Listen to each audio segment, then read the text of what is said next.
எடப்பாடி விஜய் எல்லாம் ஒரு ஆளா? திமுகவில் இணைய செங்கோட்டையன் திடீர் முடிவு. அதிர்ச்சியில் மோடி.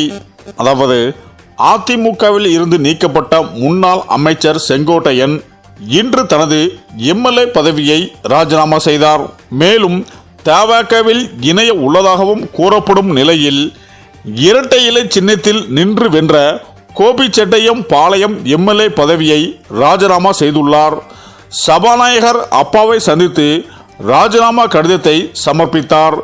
செங்கோட்டையன் கட்சி மாறினால் கட்சி தாவல் தடை சட்டம் மூலம் அவரின் பதவி பறிக்கப்படும் என்பதால் அதற்கு முன்பாக ராஜினாமா செய்தார். இதன் மூலம் அவரின் கோபிச்செட்டியம் பாளையம் தொகுதி காலியாக உள்ளது. இதற்கு இடைத்தேர்தல் அறிவிக்கப்படுமா என்ற கேள்வியும் எழுந்துள்ளது. ஏற்கனவே தமிழ்நாட்டில் மேலும் 3 தொகுதிகள் காலியாக உள்ளன. நாமக்கல் சேந்தமங்கலம் தொகுதி திமுக எம்எல்ஏ பொன்னுசாமி மறைவால் காலியாக உள்ளது. மேலும் வால்பாறை தொகுதி அதிமுக சட்டசபை உறுப்பினர் அமுல் கந்தசாமி மறைவால் அந்த தொகுதியும் காலியாக உள்ளது. மேலும் முன்னாள் சபாநாயகர் PS பாண்டியனின் மகன் மனோஜ் பாண்டியன் கடந்த சட்டசபை தேர்தலின் போது ஆலங்குளம் தொகுதியில் இருந்து அதிமுக சார்பாக வென்ற நிலையில் அவர் திமுகவில் இணைந்ததும் எம்எல்ஏ பதவியை ராஜினாமா செய்ததால் அந்த தொகுதியும் காலியாக உள்ளது. ஆனால் இந்த 4 தொகுதிகளில் தேர்தல் நடக்க வாய்ப்பு குறைவாக உள்ளது. தமிழ்நாடு சட்டசபை தேர்தலுக்கு இன்னும் 5 மாதங்களே உள்ளன.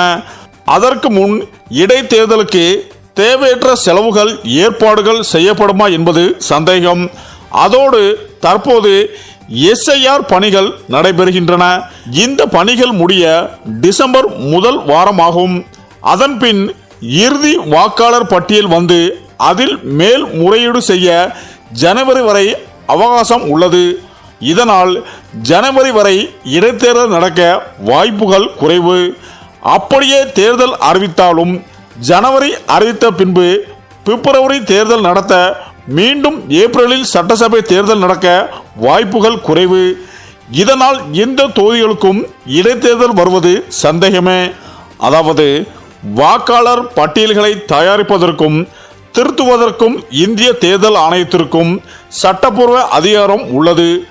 வாக்காளர் பட்டியலின் நம்பிக்கை தன்மையை பாதுகாக்கும் நோக்கில் ஒவ்வொரு தேர்தலுக்கும் முன்னதாகவும் அல்லது தேவைப்படும்போது ஆணையம் திருத்த பணிகளை மேற்கொள்ளவும், அடிக்கடி ஏற்படும் இடம் மாற்றங்கள், இறந்த வாக்காளர்களின் பெயர்கள் நீக்கப்படாமை போன்ற காரணங்களால் ஒரு வாக்காளர்கள் பல இடங்களில் பதிவு செய்யப்படுவதை தவிர்க்க இந்த சிறப்பு தீவிர திருத்தம் SIR அறிவிக்கப்பட்டது.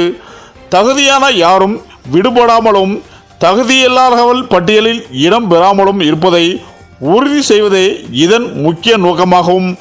இந்த நிலையில்தான் செங்கோட்டையன் எம்எல்ஏ பதவியை ராஜினாமா செய்தார்.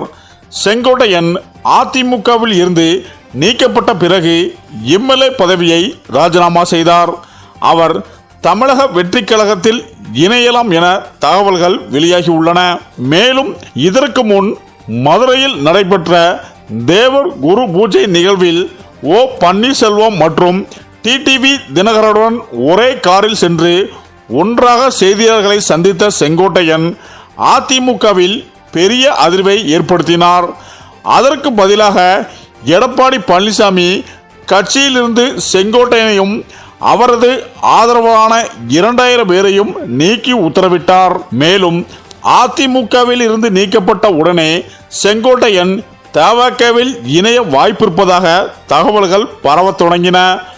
ஆதவ் அர்ஜனா, ஜான் ஆரோக்கியசாமி உள்ளிட்ட தவேக நிர்வாகிகளுடன் அவர் பேச்சுவார்த்தை நடத்தியதாகவும் நாளை அல்லது நாளை மறுநாள் விஜய் நேரில் சந்தித்து உறுப்பினர் ஆவார் என்றும் கூறப்படுகிறது.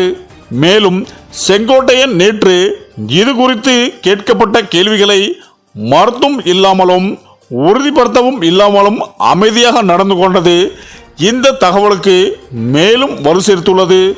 தற்போது அவர் கோயம்புத்தூரில் இருந்து சென்னை வந்திருப்பதாகவும் தனது எம்எல்ஏ பதவியை ராஜினாமா செய்ய உள்ளார் என்றும் கூறப்படுகிறது.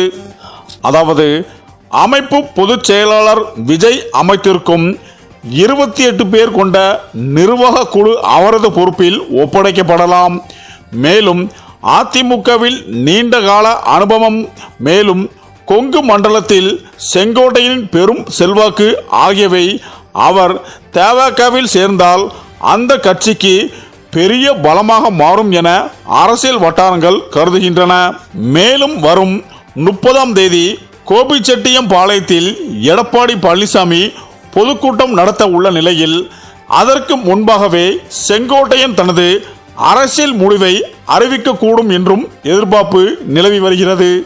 மேலும் ஒரு அரசியல் கட்சியில் இணைவதால் தான் அவர் தனது எம்எல்ஏ பதவியை ராஜினாமா செய்திருக்கிறார் என்கிறார்கள். அதாவது செங்கோட்டையன் மிகவும் மூத்த அரசியல்வாதி. எம்ஜிஆர் காலத்து எம்எல்ஏ அனைத்திந்திய என்ற பெயர் அதிமுகவுக்கு வந்தபோது அக்கட்சியின் பொருளாளராக இருந்தவர். பின்னர் 1988ஆம் ஆண்டு முன்னாள் முதல்வர் ஜெயலலிதாவுக்கு தேர்தல் பிரச்சாரம் செய்ய அட்டவணையை வகுத்து கொடுத்தார். அவருக்கு 50 ஆண்டுகள் அரசியல் அனுபவம் இருக்கிறது. கொங்கு மண்டலத்தில் அசைக்க முடியாத சக்தியாக இருக்கிறார். இந்த நிலையில் கடந்த சில மாதங்களுக்கு முன்பு எடப்பாடி பழனிசாமியுடன் செங்கோட்டையன் மோதல் போக்கை கொண்டிருந்தார். அவர் பிரச்சாரத்திற்கு கொங்கு மண்டலத்திற்கு சென்றாலும் அவர் செங்கோட்டையன் இல்லாமல் செல்கிறார். இந்த நிலையில் செப்டம்பர் 5ஆம் தேதி செய்தியாளர்களை சந்தித்த செங்கோட்டையன் அதிமுக ஒன்றிணைய வேண்டும், அதற்காக பிரிந்தவர்களை கட்சியில் இணைக்க நடவடிக்கை மேற்கொள்ள வேண்டும் என்றார்.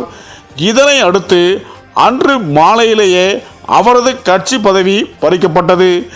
இதை அடுத்து சில காலம் அமைதியாக இருந்த நிலையில் அக்டோபர் 30ஆம் தேதி தேவர் ஜெயந்தி அன்று பசும்பொன்னிற்கு அதிமுக பொதுச் செயலாளர் எடப்பாடி பழனிசாமி சென்றிருந்த போது அவருடன் செல்லாத செங்கோட்டையன் தனியே சென்றார்.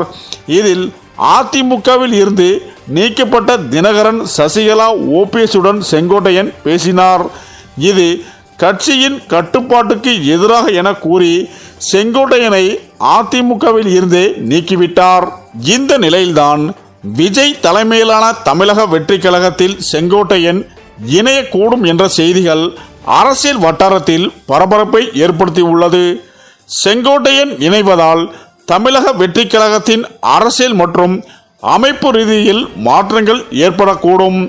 மேலும் அதிமுகவின் முன்னாள் அமைச்சர் செங்கோட்டையன் விஜய் முன்னிலையில் தமிழக வெற்றி கழகத்தில் இணைய உள்ளார். மேலும் செங்கோட்டையனுக்கு மாநில அளவில் முக்கிய பொறுப்பு வழங்கப்பட உள்ளது.